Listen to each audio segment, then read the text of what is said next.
বাংলাদেশ থেকে ৮০ বছর আগে বিলুপ্ত হয়ে যাওয়া এক রহস্যময় প্রাণী নীলগাই। নামে গাই হলেও এটি আসলে গরু বিশেষ কোনো প্রাণী নয়, এটি এশিয়ার সবচেয়ে বড় হরিণ বিশেষ প্রাণী। রুশ নীলগাইয়ের গায়ের রং গাঢ় ধূসর, প্রায় কালচে, আর স্ত্রী ও শাবকের রং লালচে বাদামি। তবে সবার গায়ে এক ধরনের নীলচে আভা দেখা যায়, আর তাই এদের নাম নীলগাই। দেখলে আলাভোলা হলেও এদের আত্মরক্ষার প্রধান উপায় কি জানেন? দৌড়ানো। এত দ্রুত এরা ছুটতে পারে যে ঘোড়ার পিঠে চড়েও এদের ধরা কঠিন।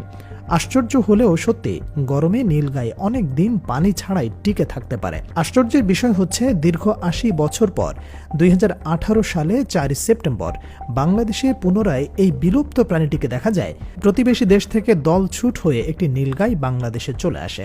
পরবর্তীতে ২০১৯ সালে দেশের বিভিন্ন স্থান থেকে জব্দ হওয়া ৪টি নীলগাইকে সাফারি পার্কে আনা হয়। সেখানেই তারা নতুন বাচ্চার জন্ম দিয়ে দলের সংখ্যা বাড়িয়েছে।